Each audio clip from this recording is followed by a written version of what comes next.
my dears, in love and light. Chemtrails, my investigation into it, and what do I think? Now, I'm not going to lie, I went into this with an open mind, and I actually thought that they would be contrails. I'll explain contrails in a minute, a very natural phenomena. But the deeper I looked into it, the more I was convinced that there's something more. Now, people think that chemtrails come about and are used in order to do things like geoengineering, that's changing the landscape so that we can't grow foods, so that we are dependent on genetically modified foods owned by certain companies, so we can't grow our own, or it is for the purpose of behaviour modification in order to dumb us down and control us, or it's for the purpose of population control, causing things like Alzheimer's and early death in various ways, which I will go into in a minute. So what are contrails then? Well, it's a natural phenomena where water in the air up in the sky condensates due to the heat of the exhaust from the aeroplane, and water as well is also expelled from the exhaust of the aeroplane, and this condensates into larger droplets which then freeze and are turned into lines of cloud. Now, the reason why sometimes airplanes would make contrails and sometimes they don't, because oftentimes you see planes going by with no contrails, is because the air up there has to be humid to make a contrail. There has to be water evaporated in the air in order for it to condensate due to the heat of the exhaust into the larger droplets, into ice, to then form these cloud formations. If the air is dry, then there's nothing to condensate on the chemicals in the exhaust coming out and the heat of them, and therefore no contrails are formed. But there are differences between a contrail and what concerned activists believe are chemtrails, and many believe they can't be brushed off as mere contrails, and here's why. Aircraft making a condensation trail is very similar in many ways to when you go outside on a cold day and exhale. You create a condensation trail. That little cloud is a condensation trail. Now, if you take a 2-mile walk on a cold day and you can turn around and you can see your condensation trail tracking all the way back for 2 miles. That's how crazy it is to think that what we're looking in the sky is actually condensation trails. The contrails, not the chemical, the contrails occur because of cold air, minus 30. It takes a high altitude, around 30,000 feet plus. There's carbon dioxide and water vapor in that exhaust. That turns to ice crystals, and that's what you see, the white stream behind it. Those white crystals of ice warm up, dissolve, and the smoke goes away. And it never lasts more than a minute. What we're seeing now, and I first could not believe it, and I started looking at the skies, and these are not normal. They're not natural. There's something going on. I don't know who it is or why they're doing it. All I can testify is it's not natural and it's not normal. Scientists, pilots, and biologists and other experts have been trying to draw attention to the chemtrail phenomena. Since about 2000, the Department of Defense and the Department of Energy have been spraying the entire United States sky with a toxic brew of chemicals and other biologic agents. I'm here to give you testimony that chemtrails, they're not contrails, are indeed real. They're spraying almost every day. I watch the clouds and watch the spraying program going on. I want to tell you that we're in very great danger from the pollution that's coming down over us. And we've been led astray by the military-industrial complex, and they're responsible for the cloud's creation and weather manipulation programs. They're dark operations. That's why they're not out in the media. We have two different kinds of trails in the sky right now. Contrails would have been around from the ends of planes since World War II. These are very, very short exhaust trails that usually evaporate within a few minutes. You just look up at the sky and you'll just see a jet, sometimes with 4 trails, but it evaporates pretty quickly. The military and some commercial planes are spraying us with what are called chemtrails. Military and some commercial jets have been fitted with huge barrels of at least 49 different kinds of documented chemical poisons. Weather modification programs, experimental ones done by private companies, done by the United States government, done by states across the United States, are underway. There's more than 50 of them in operation across the United States. None of these programs that I know of today, and this is all public record, are available at any time with oversight, agricultural oversight or public oversight. And there are programs around the world, international corporations are modifying our weather all the time.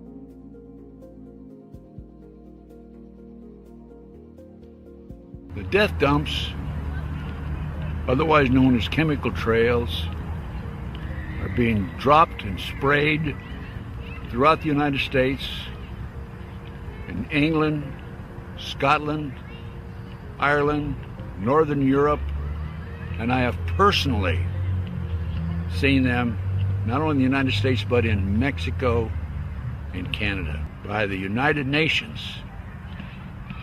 This element within our society that's doing this must be stopped. I personally have observed the planes that were standing still in Nebraska, Lincoln, Nebraska, at the Air National Guard. They have no markings on them. They're huge, bomber-like airplanes with no markings. This is a crime against humanity, a crime against America, a crime against the citizens of this great country. Another example is the array of technologies, often referred to collectively as geoengineering, that potentially could help reverse the warming effects of global climate change. One that has gained my personal attention is stratospheric aerosol injection, or SAI, a method of seeding the stratosphere with particles that can help reflect the sun's heat in much the same way that volcanic eruptions do. And they all have to do with getting aerosols into the stratosphere and keeping them there for years and years and years. So for example, if we used existing technology, if we used aircraft, this would be the equivalent of taking a small airline and just saying, you do nothing but spray aerosols in the stratosphere for the next N decades. So right there, his first example of using existing technology to put these aerosols into the sky is using jet aircraft. So is it ridiculous to talk about chemtrails in the sky being part of geoengineering? Absolutely not. It's being discussed in a very serious format here in NASA at the Jet Propulsion Lab. Now, if that all wasn't alarming enough, there's been various images taken and video taken of a contrail type substance coming out of various tubes on the aeroplane rather than the exhaust of the planes where it should be coming out of, which is where a contrail would be formed.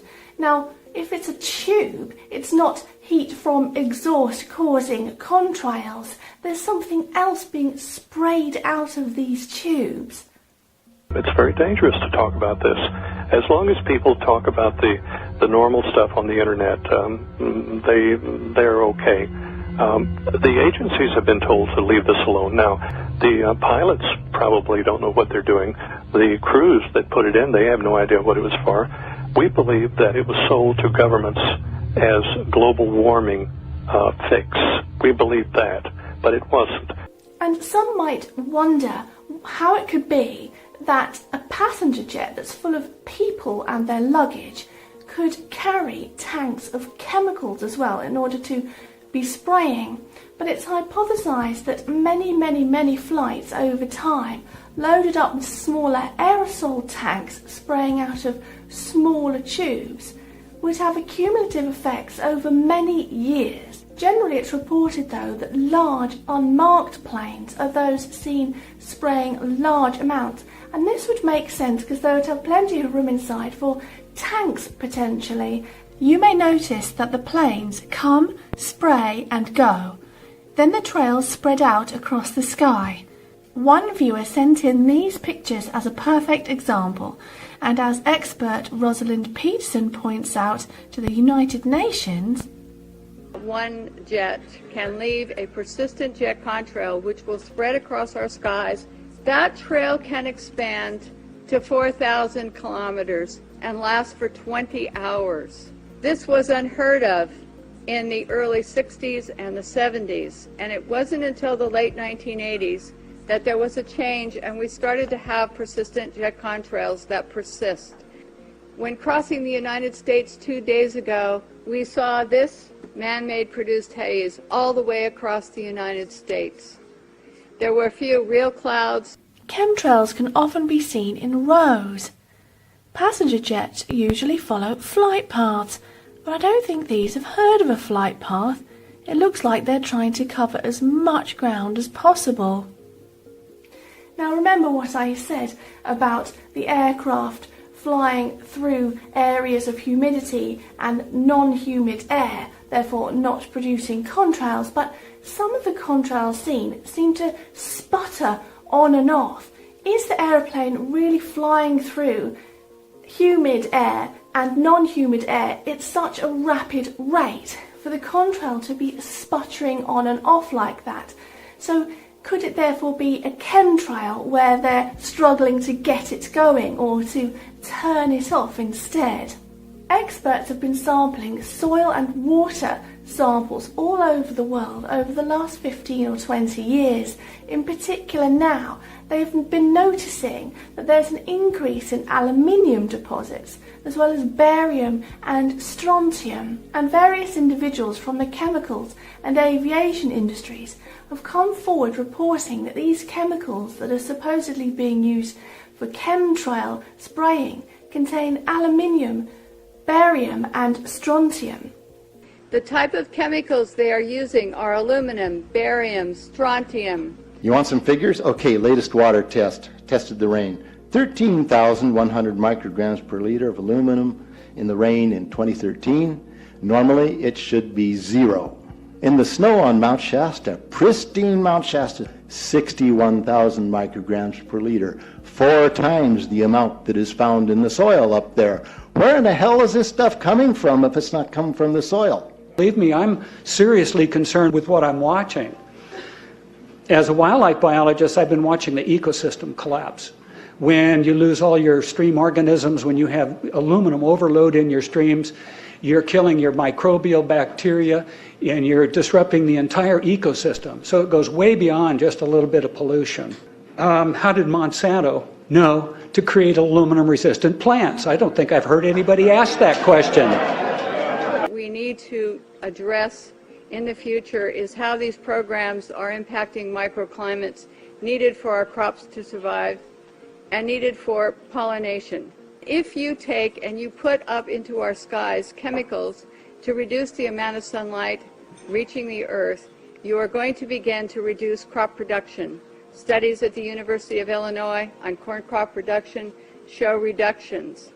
Our drinking water is impacted because the chemicals are now beginning to show up in our drinking water. There's a huge amount of aluminum being found because these sprays have aluminum, strontium, barium, manganese. When you look up at the sun and you see a white haze, that is aluminum floating in the air right now, and it's coming from the aircraft. Among other documented ingredients in this toxic man-made clouds are pathogenic molds, fungi, weaponized viruses, and made in some places like the secret site at Fort Detrick, Maryland, which is supposed to be a cancer site, but there are a number of scholars and professors tracking this that have big questions about this. Barium and nanoaluminum particles. What do these do to the human body? It turns out that aluminium can cause early onset Alzheimer's and dementia, and there's been a very sharp rise in the number of cases with this condition over the last 20 years or so. People are getting it at a younger age, and Alzheimer's is a disease that can and does lead to early death. In addition, there has been a very sharp rise in autism as well in youngsters. This was barely heard of 50 years or so ago, but nowadays many youngsters, especially boys, are experiencing autism and diagnosed with this from a young age. It's commonplace in schools now. Aluminium can cause this. As it comes down, what happens is a couple of things. is that it actually is in our air. We breathe it. And as we breathe it, it's actually going to go up through our nostrils, into our brain, easiest access to our brain frontal lobe. The contaminants that have been identified, which already been mentioned, are aluminum. Aluminum is the number one free radical generator to the brain to cause early apoptosis, which is early death of brain, and it begins to set off the scar tissue, which we call the amygdalin, which is part of the chemical matrix related to Alzheimer's. I'm a neurologist practicing in Reading for 17 years, and in the past 5 years, I have seen the number of patients with Alzheimer's disease, Parkinson's, and other neurodegenerative diseases tremendously increase, almost quadruple. I concur about the increasing number of Alzheimer's. They have been able to take the aluminum and micronize it, which means it'll stay up longer, but it also means it goes up through your cribriform plate and into through your sinuses and into the brain. These nanoparticles, they basically trigger a programmed cell death in the brain, and that is the ultimate path we see in Alzheimer's. But I'm seeing Alzheimer's in 56 years old. Back in the 70s, Alzheimer's when you were 80. So the drama is our children. ADD started in the 70s. Autism was not on the radar. There was no documents, there was no information. It was 1 in 100,000 children. Today, what we have is 1 in 48 boys. Barium is an alkaline earth mineral. It was discovered in 1774. At low doses, it can act as a muscle stimulant. At high doses, it detrimentally affects the heart and the nervous system.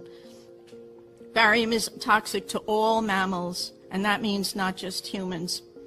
Aluminum, which is the most abundant metal in the Earth's crust, is known to diminish kidney function and destroy brain cells and cognitive function. Just think about it. Just between the aluminum and the mercury that we're breathing all the time, we've got already a serious issue about brain function and cognitive function. Testing the effect of aluminum nanoparticles on the white blood cells in the little air sacs in your lung, the alveoli.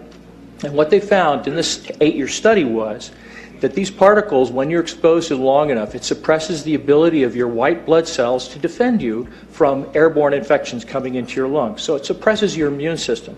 So from this we learn about the suppression of the human immune system, meaning we are potentially more vulnerable to viruses and bacterial infections. Now why would they spray aluminium on the population in order to cause such harm? Well, there's certain ways of controlling behaviour with certain conditions and controlling overpopulation with certain conditions.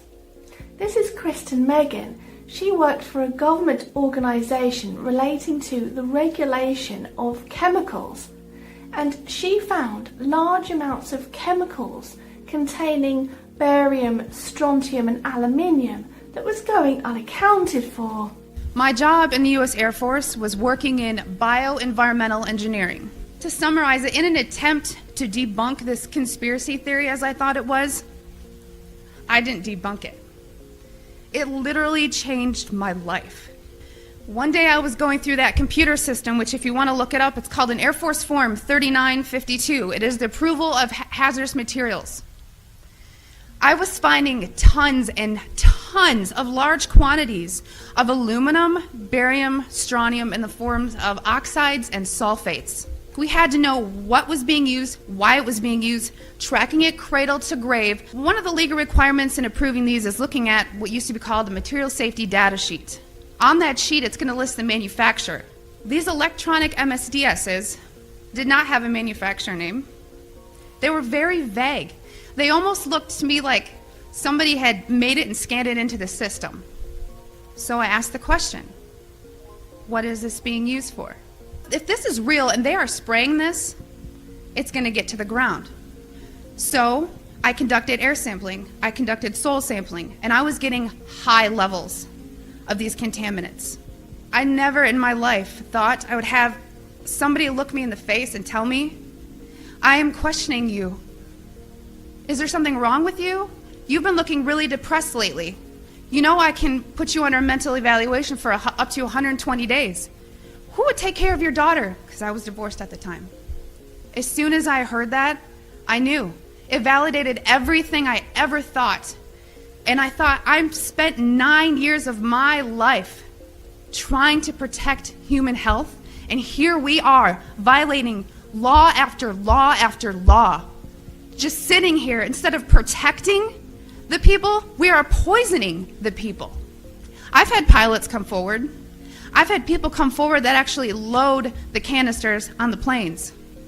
These people don't come forward because they are afraid that they're going to end up like Snowden. And I continue to speak to let people know I've been screaming about this for 3 years and I'm still here. Zusammenarbeit mit dem Deutschen Luft- und Raumfahrtzentrum, ein Flugzeug mit einer Sprüheinrichtung ausgestattet, was an unserem Himmel giftige Substanzen versprüht. Als ich mit den Beweisen dafür, den Fotos und allem drum und dran, zu meiner grünen Abgeordneten im Bürgerbüro gegangen bin und gesagt habe, hier, so sieht's aus, ich stelle mich jedem Untersuchungsausschuss zur Verfügung, ist 3 Tage später mein Boss zu mir nach Hause gekommen und hat gesagt, ich muss dich entlassen, da werden von ganz oben große Räder gedreht, die ich nicht mehr halten kann. Ich kriege keinen Job mehr in der Luftfahrt. What about these new black chemtrails? They have been spotted all over the world recently. Black chemtrails. Have you seen these yet? They're a little weird. They're perfectly straight. They're literally like a black chemtrail, and then another plane will come along and spray exactly where that black chemtrail points. It literally follows it all the way. And if you have not seen these black chemtrails yet, I'm sure you will, Google it. The much demonized boogeyman that is Vladimir Putin said at a charity fundraiser in February, "It is remarkable the American government are still refusing to acknowledge their operation. How can people demand regulation and controls on operations if the government won't admit these operations exist? It is insulting to the people's intelligence." He said these operations are a monumental threat and not only offensive but against nature. He also said it's the greatest assault on the Earth's life and health in human history. When searching for topics and experts mentioned in this video, you will often find that your search term brings up a debunked page all about it at the top of Google. These, I believe, are usually shill sites. So take from this what you will. I'm not saying that contrails don't exist. Of course they do. But perhaps some of them, the larger ones, are chemtrails. And that leads us to the question, well, why would they spray such things? I've already given reasons for that. So then that also leads you on to conspiracy theories. Is there a group out there that is doing this to us? Now, we know that conspiracy theories exist. Many of them have been uncovered over time indeed, but the human mind has a propensity to want to brush these things off because they like to feel like they're living in a very safe world. But to me, it stands to reason that on a planet where there's a vast variation of types of individuals, from the very negative to the very positive, that the psychopathic types would try to enslave the population. It simply stands to reason to me, and that they would do so through covert means, because it's much easier to enslave a population via their own free will than by making them do things.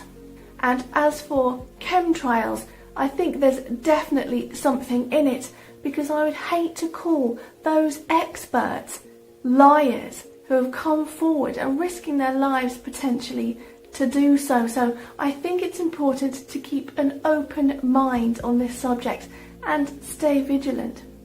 At least ask some damn questions. What the hell is all this aluminum doing here? Why are the trees dying, fishes dying? Why is there Alzheimer and aluminum spiking? And why are these fibers on the ground here in Shasta County? We were warned about the takeover of our freedoms by the military-industrial complex by both Eisenhower and Kennedy. They're gaining traction on us, folks. We are in trouble more than just a spraying program.